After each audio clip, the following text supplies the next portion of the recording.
Welcome back to another episode of the Miami Heat Roundtable. My name is Amir, joined today by the entire crew. We have Ernest from Miami Heat Talk, we have Trent from Miami Heat Network, and we have Martel from the Miami Heat Zone podcast.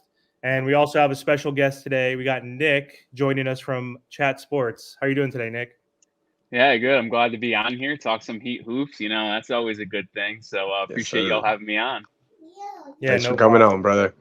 So the Miami Heat are 34 and 26, and we're currently the seventh seed in the East, and we're only 5 games back from the Bucks for the third seed, and we're only a game and a half from the Knicks, which are the fourth seed. So the Heat are playing the best stretch of basketball this season, and they most recently beat the Utah Jazz this past season, thanks to Jimmy Butler going off. So before we get into that, I just want to give Spo a quick shout out too, because he was named the Eastern Conference Coach of the month of February. We went 8-3, and sorry, my daughter just jumped on my lap right now. But yeah, the Heat have been amazing, and we've won 8 out of the last 10 games, and we've won 10 out of the last 13. So we've had the number one defense. But anyway, the Heat have had the best defense since February, and our offense has definitely improved because Jimmy Butler has officially been activated and is in playoff Jimmy mode. So, Nick, the Miami Heat have one of the easiest schedules left in the NBA. We have 22 games. What are your thoughts on the Heat currently right now, and how excited are you that Jimmy Butler has finally awoken? Yeah, well, it seems like it's always pre-All-Star break Jimmy and then post-All-Star break Jimmy. I'll take the post-All-Star break every time. And when he's locked in and this Heat team is locked in, I truly think there's never any team that can beat us in 7 games. Obviously, this year's a little different. Boston's upgraded their roster. They're pretty talented. But when I look at the landscape of the Eastern Conference, I'm still not concerned about anyone other than the Celtics.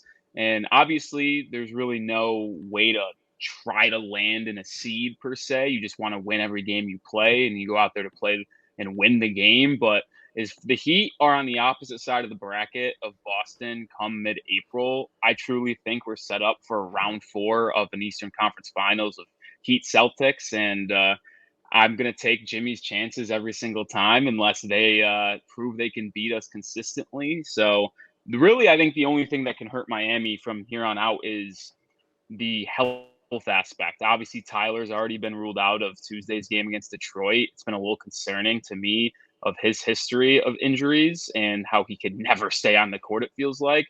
But if the Heat are fully healthy going into the postseason, and I just don't see a team other than Boston that really is going to give Miami troubles, because that's kind of my outlook for the rest of the year. Okay. Preach. Well, Nick, thank you so much for coming on. But when you look at the Miami Heat right now, and you kind of mentioned like with Tyler Hero, why do you think that the Miami Heat always play better when he's out? Do you think that Duncan Robinson should go back to the bench when he returns? What's your viewpoint on that? Yeah, it's definitely a fascinating discussion. I kind of looked at some statistics there, and I'm not per se like blaming everything on Tyler Hero. It's just the roles, right? Like Tyler, I think if he tried to take a step back and be more of a movement shooter rather than the isolation ball handler and creator that he tries to be, I think he could fit into that Duncan role, not as effectively as Duncan can, that's for sure. But it's just all about the spacing to me, and the pick and roll and the chemistry that Duncan and Bam have to me are absolutely unmatched. And when those two are running that 2-man action, whether it be on the top of the key, the right wing, the left wing, it's just that Duncan has so much gravity. And when he's shooting the ball right and defenses have to key in on him, it just opens up everything for others, whether it be Bam on a slip, then he has to get doubled, and he could kick it out for some open shots as well. I do see the discussion between why Duncan should start, but my thing is like you're paying, and I hate to use the money aspect in this, but you're paying Tyler to be 30 million, and I would be okay putting him to the bench because I do think he's better well served as the 6th man. But the issue is when you have Pat Riley coming almost from above and telling Tyler, you're going to be this special scorer. We're not trading you for anyone that's not going to be a top 75 player of all time, if you believe that report from the summer. It kind of just puts this thing in Tyler's head where he's got to do this one specific thing when maybe he is more well served of being a better version of Jordan Clarkson as a six man and inserting Duncan into the starting lineup. I think it's an interesting thing. Like Pat Riley keeps on saying, you got to do this. You got to do this. We want you to improve to this. You're going to be the next Donovan Mitchell or something like that. And maybe that's just not what he is. And maybe that's something this front office has to take a look at in the offseason. I like that, man. That's a really good point because I've said in my channel a lot of times how I feel that Tyler is the best optional piece coming as a six man. Not because I feel that Duncan's better or anyways, because if you put Tyler out there with the second unit, the Miami Heat, I feel, is just going to have a better chance of winning games. So, and the point that what you said of Pat Riley makes a lot of sense, Nick. So I appreciate that. But I do got one for you, man. And all of us have talked about this individually on video. So I want to get your take on this channel. We know one of the biggest holes that we've had is a starting power forward position. And I know a lot of us love Nikola Jovic at that position. So I'm going to change gears a little bit. I'm going to ask you this. Going into the playoffs, do you feel that Nikola Jovic is the best option at that power forward position? Or would you prefer someone like a Caleb Martin, a Haywood Highsmith, or maybe even like a Jaime Jaquez? Because we know how Spo likes to go not even 9-man, maybe like an 8-man rotation. So I want to hear your thoughts on that, my dude. Yeah, I love Nikola Jovic. I feel like I'm one of the biggest fans of his. I've gone back just even before this year even started that I was watching him in that Serbian FIBA World Cup games. I was like, this dude's got some special talent. And we've always wanted that power forward next to Bam and Jimmy, right? Everyone was like, John Collins, trade for Laurie Market and stuff like that. But maybe Jovic can fill that role. But to your point, and I think it's a good thing. I think it's all dependent on matchups when you look at that power forward position. Like we even saw it, obviously there's a lot of injuries, but last season Kevin Love kind of was inserted in that starting lineup for some of the postseason games, and then later on against Boston, it became Caleb Martin starting in that 4 spot. So I appreciate Spo for not being stuck and gung-ho to one specific power forward. If I had to anticipate it and give my prediction, I think Jovic is going to continue to be the starting lineup. It's just a question of, and this could go even back to the Tyler Hero Duncan conversation as well. Like we make a big deal of the starting 5. And yes, that is supposed to be your number 1 lineup. But to me, the biggest concern and the thing that we should look at is who are the 5 people closing the games? Because it's often been a Jaime Jaquez, Caleb Martin. So it's all about who can play in those final 5 to 6 minutes when it's clutch time, which, boy, we know Miami likes to play a lot of those games. So I'm not so focused on the starting lineup. I'm more looking at who can close. And maybe that is different on a dependent game on who's feeling good and who's not shooting the ball that well or playing well that specific day. But Caleb's just got so much experience. I would expect Caleb Martin to close every single game. Don't know if he starts, but I feel like the way he balled out in the postseason last year, and you're starting to see him ramp up here post All-Star break as well. I believe he's shooting 60+% from beyond the arc in the 6-7 games since the All-Star break. So I think Caleb probably will be the one to close next to Jimmy and Bam if you're looking at that power forward spot. Nick, I like what you brought up about Mr. Pat Riley. Now, I just want to bring a little reference. When you look at the Dallas Cowboys, right, you brought up a point of him making Tyler Hero this wonder boy, and he's going to do this, he's going to do that. Reminds me a lot of Jerry Jones. Jerry Jones does this with the Dallas Cowboys, and we hate him for it, and that's why we feel like we'll never win with him up top, with the Jones family up top. So I thought that was very curious to hear. But I want to bring up another point outside of this Tyler Hero stuff. If you don't know, I'm not the biggest Tyler Hero fan on this pod. I think he needs to get out of here. That injury scares me. He's dealing with injuries every single season. He's inconsistent in the playoffs.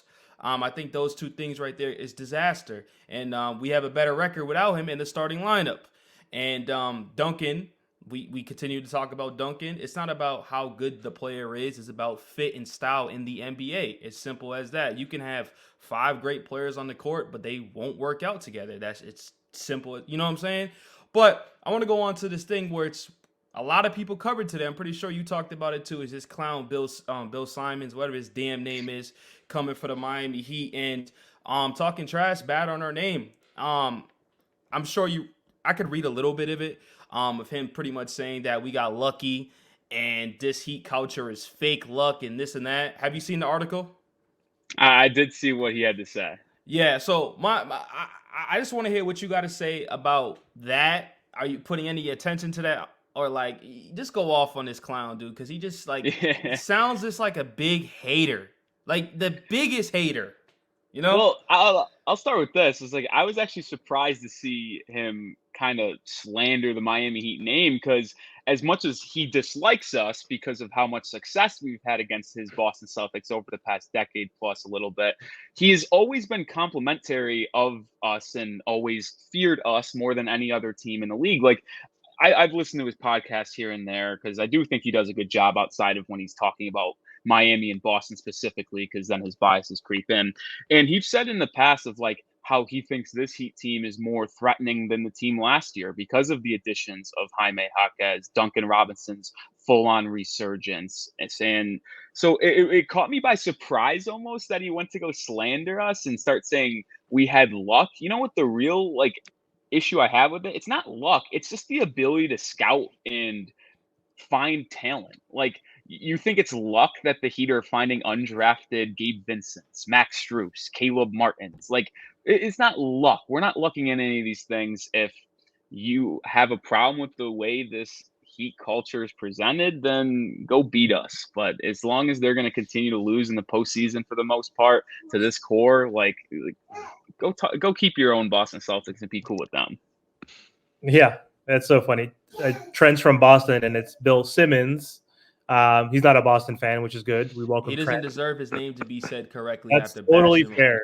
I agree with you. You know, I agree with that. But it's funny too. You mentioned that because again, yeah, our scouting department, like just our developmental system, like those are the big issues too. Like other players that are undrafted have played on other teams and have been semi-successful, but they don't have that player development, that system that we do have, that coaching that we do have, the executives that we have. We have the Godfather, we have the GOAT, right? Like Andy Ellsberg's the best guy in cap management, like Spo's the best coach. So we have a really good scouting department, which is great. So it's not luck that we got Jaime late. Like the Lakers are just stupid. They mentioned that in the article too. Like why did they not pick him? Who knows? But that's to our benefit. It wasn't luck. It was their stupidity, right? It was our gain. So, but yeah, to your point, I like how Bill Simmons, like he's an enemy, right? You keep your friends close, but your enemies closer. I think that's how he kind of operates, where he kind of gives us some kudos, even though he hates us probably, but he understands basketball, right? Even though he is a clown. So I thought that was a funny article. And I don't know. I mean, it just, to your point earlier, Nick, it just does seem like we are going to be playing the Boston Celtics. And I hope we do. But Ernest, you were talking about seeding today too. So I want to ask you both. So how important do you think seeding is? Because I think it's extremely important. I want us to get a top 4 seed, which is obviously within reach. It's a game and a half, right? And Jalen Brunson even got hurt. Knicks are falling apart, and I love it because it shows how deep the Heat are. All that next up men like mentality bullshit. I don't think that only applies to the Heat. That's in sports. Everybody's hungry and wants to play. That's not in a rotation on any team. But we like stay afloat. Like look what happened to the Knicks. They've won 3 out of the last like 9 games because they have major injuries, but so did we. Jimmy's missed 19 games. Hero's missed 24. So how important do you think seeding is? And do you think it's important to just get a top 4 seed, or are you okay with like a 5th and 6th seed? Personally, I kind of alluded to it a little bit earlier. I want any seed that isn't 4-5. I actually do not care. I mean, home court would be nice, and the dream scenario to me is we climb up to the 3 seed and catch either Cleveland or Milwaukee for one of that. But I just don't want to play Boston in the second round because here's my thing. I think if the Heat and Celtics match up, I think it will be a 7-game war. I truly believe it's going to go the distance like it did last season. It will be physically draining. It will be mentally draining. And I don't want the Heat have to do that before the Eastern Conference Finals because they could be limping into that matchup, and whether it be New York, Cleveland, or Milwaukee, getting us in the conference finals, not completely at our best. But if that happened in the conference finals, then, well, the next series is the NBA Finals. So that you really should not have to have any concern about being amped up and ready to go for that because that is the end all be all. So to me, I think As long as we don't have to play Boston in the second round, cool with me. So if they want to be the 6, I'd prefer not to be in the play-in and risk being the 8 seed. But if they ended up being the 7 seed, I don't got an issue with that. Not concerned with Milwaukee, not concerned with Cleveland. Sure, it would stink not to have that possible game 7 at home, but the Heat have shown time and time again they don't care where the game is. They're going to go out there and they're going to give it their all. I agree with everything you said, Nick. You said it in this beautiful, elegant, amazing way, but I'm going to get cocky as hell at it. I just want Boston in the Eastern Finals because I want to whoop that ass in the 7-game series in the Eastern Conference Finals. I don't know if you know this. I'm a pro wrestler. We all about the story. We whooped that ass in 2020. We lost in 2022. We whooped it last year when we only had a 3% chance, ESPN. And we're going to do it again this year because it's all about the story. So you said it in a beautiful way. I'm going to say it in the Heat way. I just want that ass in the Eastern Conference Finals. And I know Miami's going to do it. But everything you said, brother, everything you said, I agree with it 100%. I don't want 4th. I don't want 5th. Give me 6th, 2nd, 3rd. 2nd or 3rd is beautiful, but that's a pipe dream. Just stay away from the play-in. I don't want Jimmy Butler, Kevin Love. I don't want those guys that have to play in a play-in game. So if we can stay 6th, 2nd, 3rd, that's the beautiful pipe dream. Just stay away from 4th and 5th. Nick, you said it beautifully, my friend. Also, yeah, go ahead. So I want to add this too. Like, an issue with being the 4-5 seed is, like, I think it's a very high possibility that first round series, if you're in the 4th or 5th spot, could be against New York. And I think the Knicks are, if I had to rank teams threatening Miami, like a fully healthy Knicks team. Now, if that will ever happen, who knows? But I think it would be Boston 1 in terms of threats to Miami. I would put New York 2 because they play very physical. They're a good defensive team. And if we had to play New York in the 4-5 game, I think that would go maybe not the distance, but it would be 6, it'd be 7 games, very physical, defensive slugfest, and then having to carry that into a Celtics series in the second round, that to me would be nightmare fuel. Like, it would be the hardest path possible to have to go New York, Boston, and then whoever in the Eastern Conference Finals. So that's why, to me, if you can avoid New York and Boston and leave them on that other side, it's going to be a conference final between Miami and Boston again, in my opinion. Agreed. I would say this real quick, right? I'm the one that always says I don't want to see the Knicks.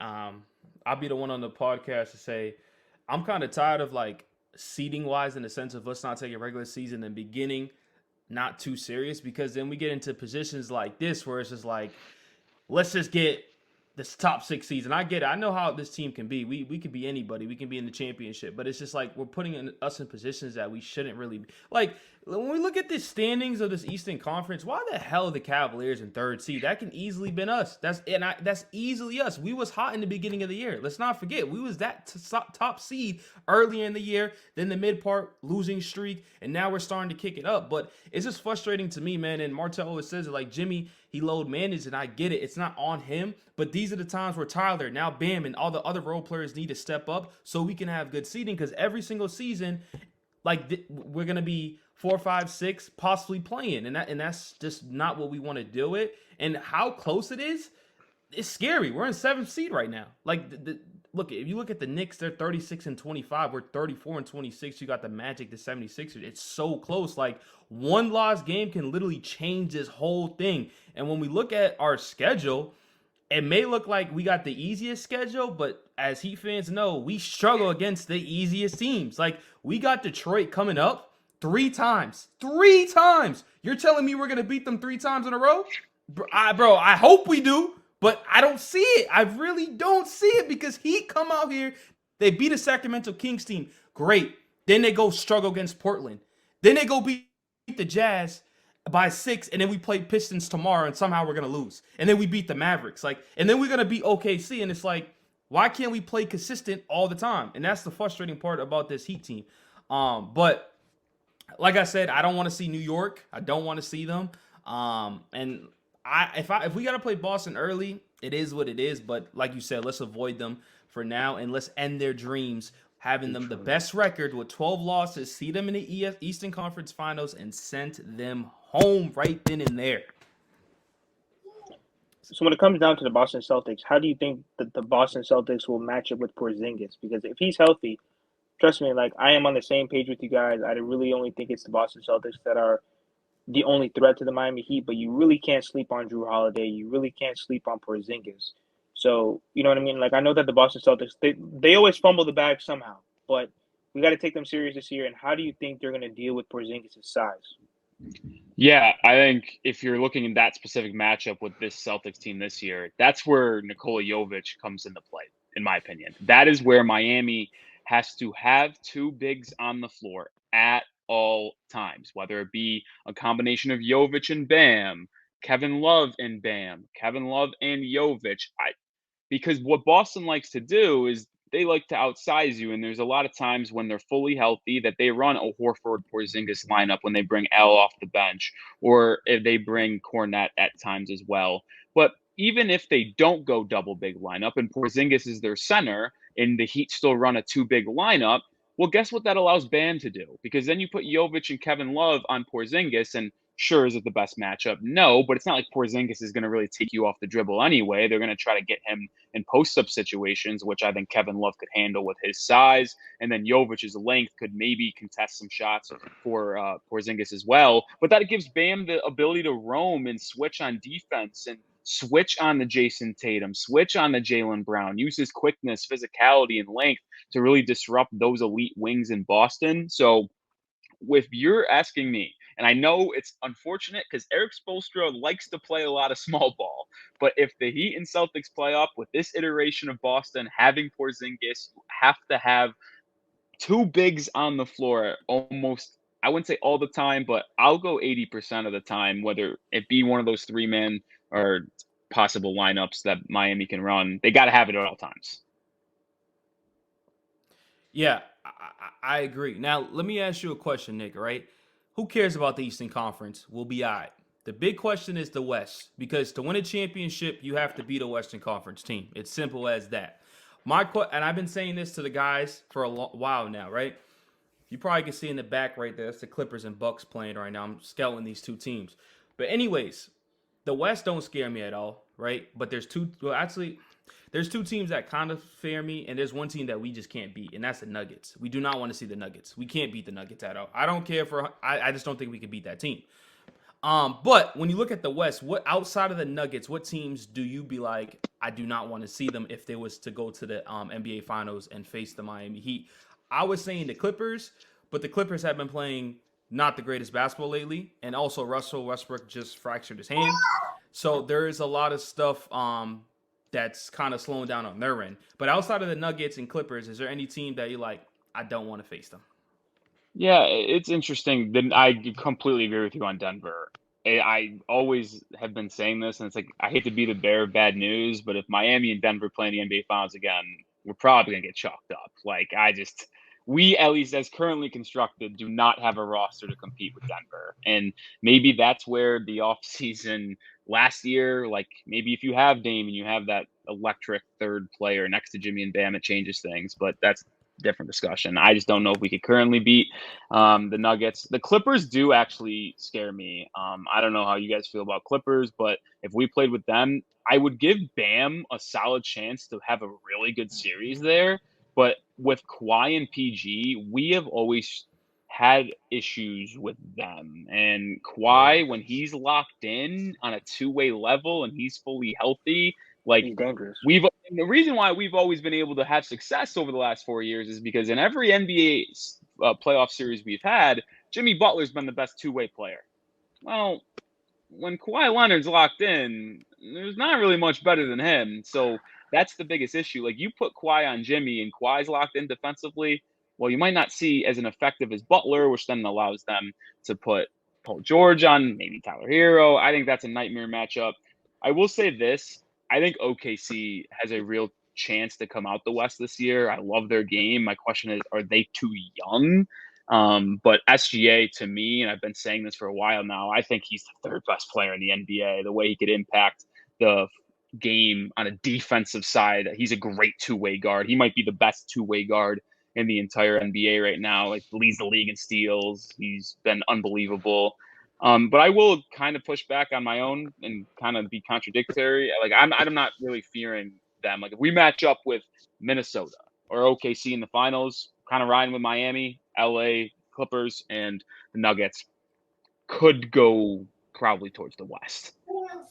I don't see anybody outside the Nuggets really being a threat in the West, because I was thinking OKC, like, too young, they can contend in a year or two, but then they do kind of remind me of the OKC team, the young OKC team that played the Miami Heat in the 2011 or 2012 finals when we won our first championship with the Big Three. So, I mean, they, like, outside of Durant, they had that. Durant is like the Shea, right? Like, superstar, the elite one. I mean, Harden was a sixth man. He wasn't even starting yet. He didn't become elite until he went to the Rockets. So it's kind of like Jalen Williams, who's like in his second year and like going to be that type of guy.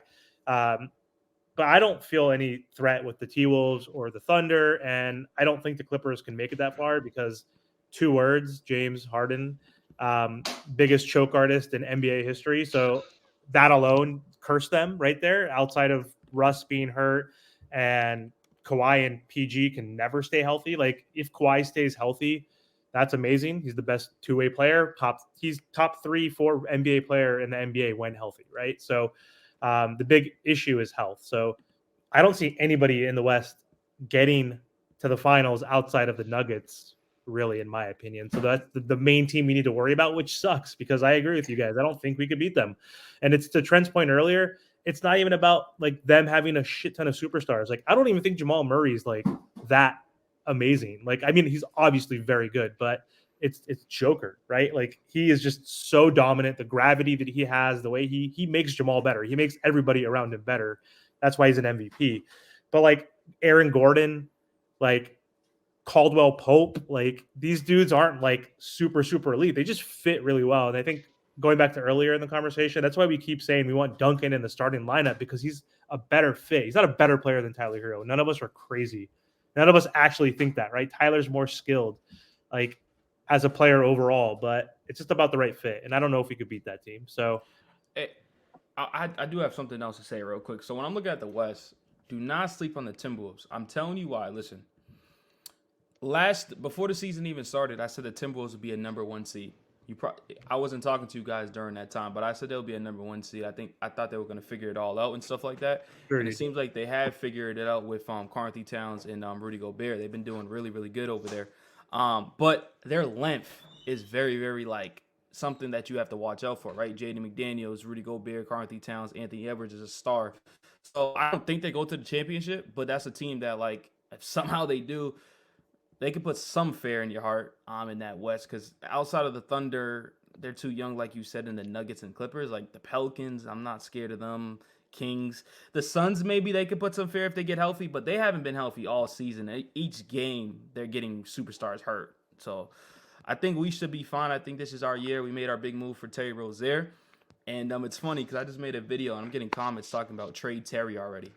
Like, these Heat fans just can't make their damn mind up. It's crazy, bro. But yeah, that's how I feel. Well, anyway, thank you so much for hopping on, Nick. Really appreciate your time today. And before we hop off, do you want to let the audience know where they can find you? Yeah, absolutely. Appreciate y'all having me on. It was very fun. You can find me at the Heat Report by Chat Sports, YouTube, Chat Sports Company, if you haven't heard of it. But yeah, sweet. Thanks again. And don't forget to subscribe to all of our channels. We'll have the links in our description. So thanks again, guys. Have a good day. Thanks, Nick. Appreciate you. Take care, y'all. Appreciate y'all.